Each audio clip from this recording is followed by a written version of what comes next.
Hello everyone and welcome back to my channel Far Away.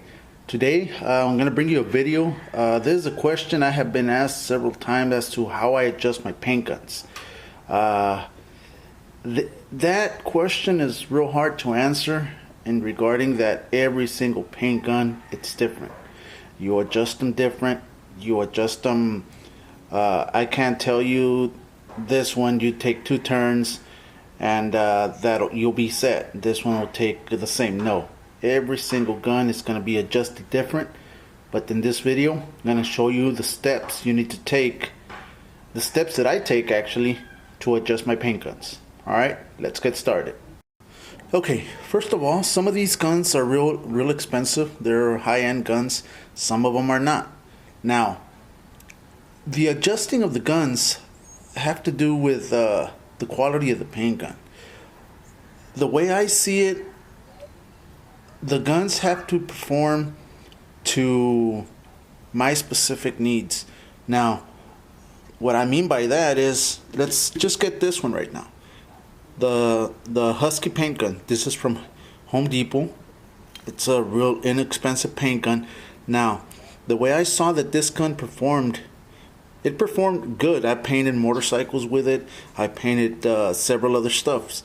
So a paint gun, for me, to be a high-end paint gun, the trigger, I love the trigger, which is this knob right here. I love the trigger to be all the way back. That's the way I do it.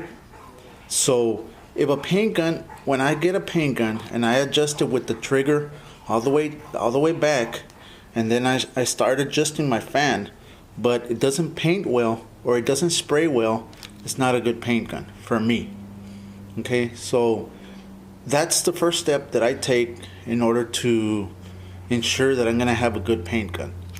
Because if the paint gun doesn't perform with the trigger wide open, it defeats the purpose of that paint gun. The paint gun's supposed to perform with everything open, with the trigger wide open, with the fan wide open and everything.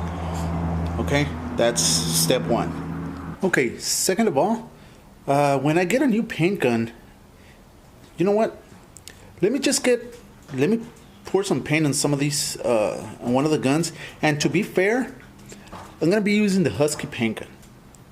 This one you can get anywhere. You can get it at Home Depot. Let me use this one so that I can be fair with everybody. The way I'm gonna adjust this gun is the same way I adjust those guns.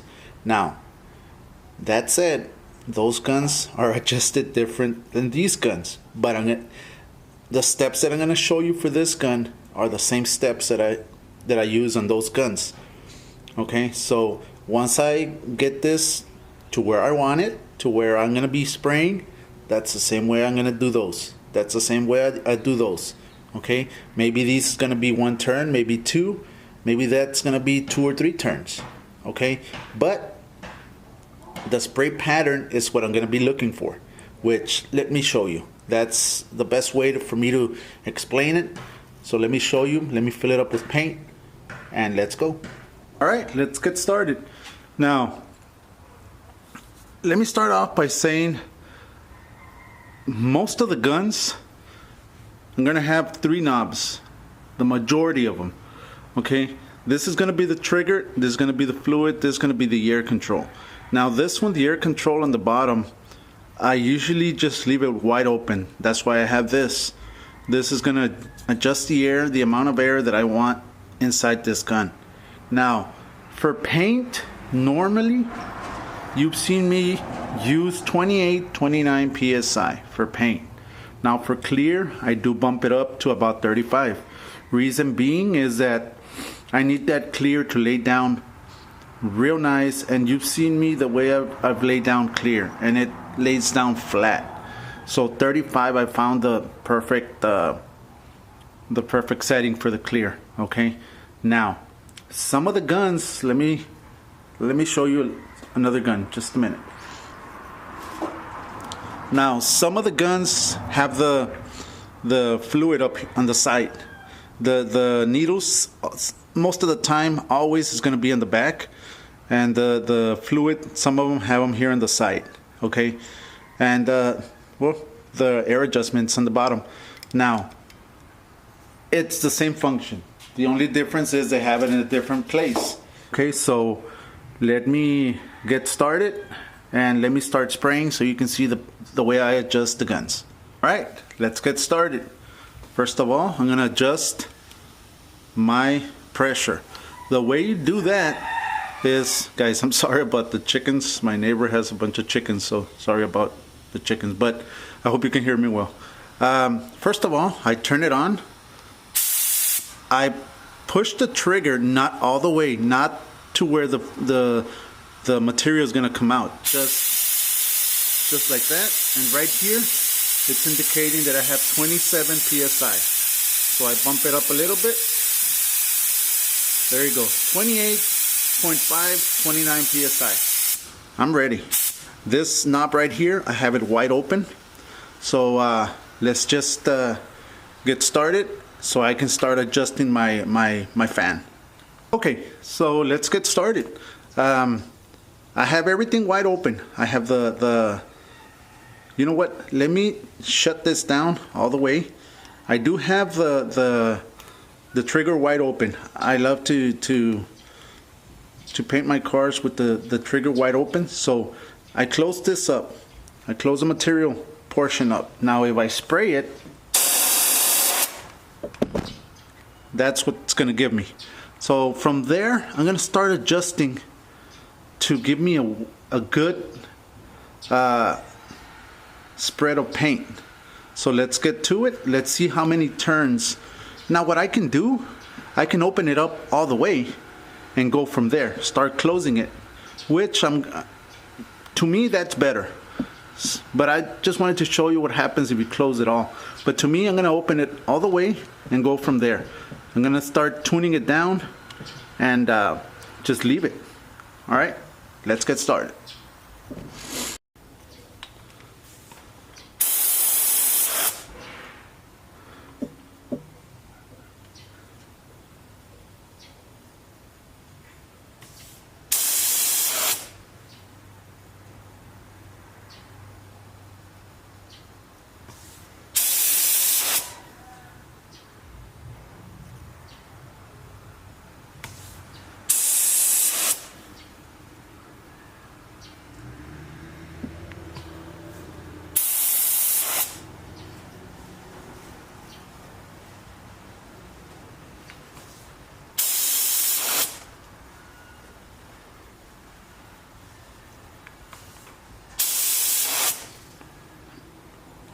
Okay, and there it is. Now, the way I figure out my spray pattern is, let's say I measure them. Let's say this one's 9 inches, and that just kept on going down. This is 8.5. This is 8. This 7.5. Well, another 7.5. This is a little bit. This is 8. The thing is, the paint's running down, but this is 8. Most of the time that I start spraying, what I'm looking for is on the very edge of the spray pattern. I don't want that area to be all with speckles or anything. I'm trying to look, this one, this one, the very last one, you can see that everything around it, it's even. It's even. This one right here, the second one I did, it has a bunch of little speckles that were left on the spray pattern. Let me get you a close-up so you can see what I'm talking about. All right, guys. Right here, you can see on, well, yeah, hopefully you can see it. But right here on the paper, all this is little speckles that the paint gun left. All this area right here is perfect. But when you go to the ends, it's leaving a bunch of little speckles that's what I don't want. Here, the same thing. Okay, The pattern is perfect. Like I said, most of the guns, the pattern is going to be good with the trigger wide open. This, I'm starting to close down the pattern, so the speckles are starting to go away. This one kind of doesn't have anything, but I'm going to close it more. This is already like, I'm at like 2 turns already here. Okay, this is the last one that I did, and if you can see, all the area, this is from the top one, but all the area surrounding it is nice and even. Okay, so that's exactly what I'm looking for. This is like about an 8-inch, and that's exactly what I'm looking for. So now I know that that gun is adjusted the way I want it. The way I adjust all my guns are that way. Okay, so now when you do your second pass, which is most of the time 50% overlap, it's gonna be giving you that same consistency on every single pass. It's not gonna be leaving speckles all over going to your passes, which is gonna give you an ugly job. So that's exactly what I'm looking for right there. So that gun's already adjusted. That gun's already adjusted. It has an 8-inch span, and it's ready to go. Now, let's say with the DV1, I do exactly the same thing. This gun has a really wide pattern, which if I leave it everything wide open, it's gonna give me an excellent job. This gun's real good with that, but I want a real wide open but a real tight spray pattern with a consistency of not having that speckles all over, and that's it. That's what I'm looking for. Okay, so any gun that you get, try adjusting it this way, and you'll find out that once you start doing your spray outs, you'll find out about what I'm talking about. I hope the camera picked it up. It's real hard for me to show you exactly as to what I'm talking about. Let me see if I can.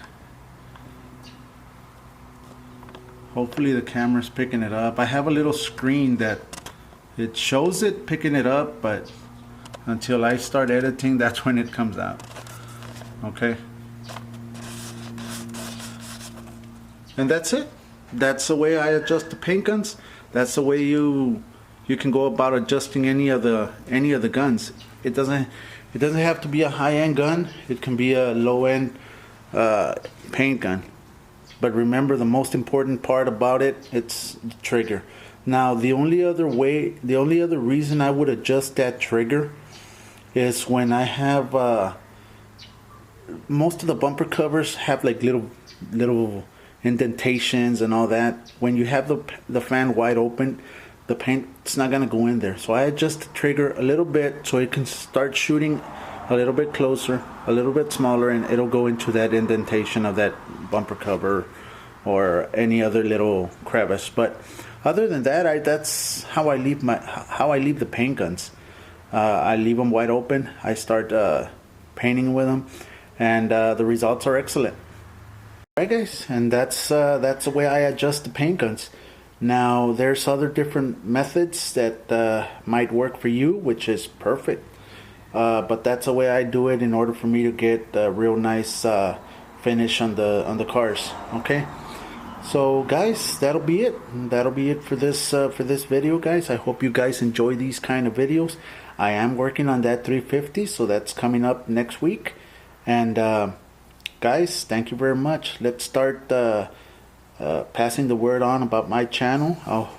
I'll help you out. You guys know that I answer every single question, good or bad. Doesn't really bother me. So let's just learn from each other. All right, guys, thank you.